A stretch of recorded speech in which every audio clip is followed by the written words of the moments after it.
Democratic leadership has not come out to silence the skepticism within their own party, especially up on Capitol Hill.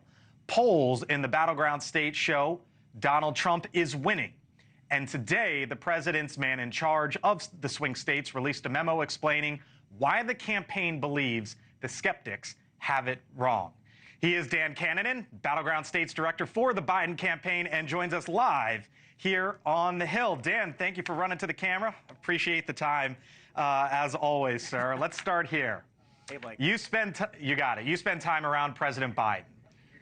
Are you absolutely convinced tonight, Dan, that he is 100% running? Joe Biden is running. He is our nominee. He is our president, and he's going to beat Donald Trump in the fall once again. Full stop. Okay. All right, full stop, you say. So let's talk about the battleground states here for a second, because that's your job, and it's a big job, right? The main states that will either make or break this election for either President Biden or Donald Trump. Here's the latest polling, Dan. Let's start in the blue wall, because those are viewed as the crucial states for President Biden. Emerson College poll. Donald Trump +3 in Michigan. Donald Trump +5 in Wisconsin.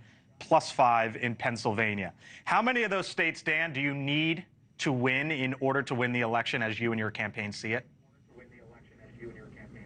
Yeah, I mean, Blake, the thing that we think about with this race, which we've said from the beginning, is that there are 7 or so states in this country. You named a few of them, but also North Carolina and Georgia and Arizona and Nevada that have been exceedingly close for Democrats and Republicans the last several cycles, for Senate, for governor, for president, margins within a point or a half a point or a quarter point. There's political gravity in this country. We expect close races in all those states, and the truth is there isn't a blue wall path or a Sun Belt path. There are 7 unique states, any which of one could become the tipping point state and the decisive state in this election cycle. We're playing hard in all of them and expecting to win close races everywhere. So do you believe that you could lose some or all of that blue wall and still win? Look, we're competing in all those states firmly. I mean, I feel great about the blue wall states, Blake. I mean, I was just in Michigan with the president, Detroit, last Friday, more than 2,000 people, very enthusiastic, organically chanting, "Let's go, Joe, don't you quit, we've got your back."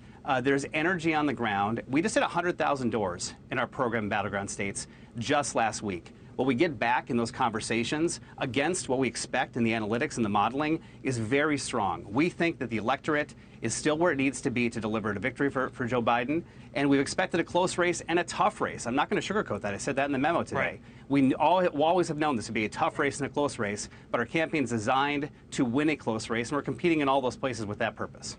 So I started with the blue wall, and I hear you on, Dan, that you believe this is going to be a close race, but let me take you to the other 4, because Nevada +5, again, this is the same Emerson polling, Georgia +6, North Carolina, Arizona +7 for Donald Trump. Are those out of reach right now?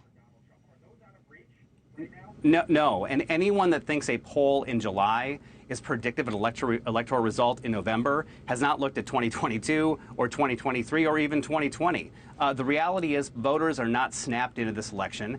We're still in this construct where we're talking about Joe Biden in a referendum environment as opposed to a choice between Donald Trump and Joe Biden. And we know empirically when the voters who will decide this election, swing voters, suburban voters, women, our coalition, when they come out and they see the choice between Donald Trump, who wants to repeal Roe v. Wade across the country, who wants to pardon January 6 insurrectionists, Project 2025, and not to say nothing of his past policies on taxing or tax cuts for billionaires and millionaires, against the President Joe Biden from Scranton, focusing on the middle-class economy, focusing on building out this country in the right ways, restoring freedoms, putting family first. Those choices work for our voters. They come back to us time and time again. The polling is irrelevant at this point in the campaign. We've expected a close race. It will be close. We'll compete hard, but we feel very good about the choice when voters are confronted with that. Why do you think you can win an elections race, an issues race, rather, excuse me, Dan? Because when I look at the recent polling, you know the top issues, immigration and the economy, right? Trump +10 over President Biden on the economy, +11 on immigration. The bright spot, of course, is abortion, where for Democrats, where President Biden is up by 10. But I mean, we've talked about this, Dan, quote unquote, it's the economy, stupid. 38% only approve of the handling of the president's handling of the economy. 33% only approve of his handling of inflation. So how do you win in issues economy when it seems as if the American public is bearish on what the president's done the last 3.5 years?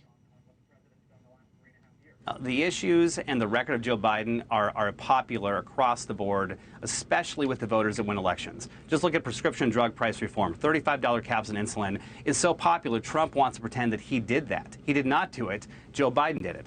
Thank you for watching, and make sure you go to joinnn.com to find NewsNation on your television provider. And don't forget to click the red subscribe button below to get more of NewsNation's fact-driven, unbiased coverage.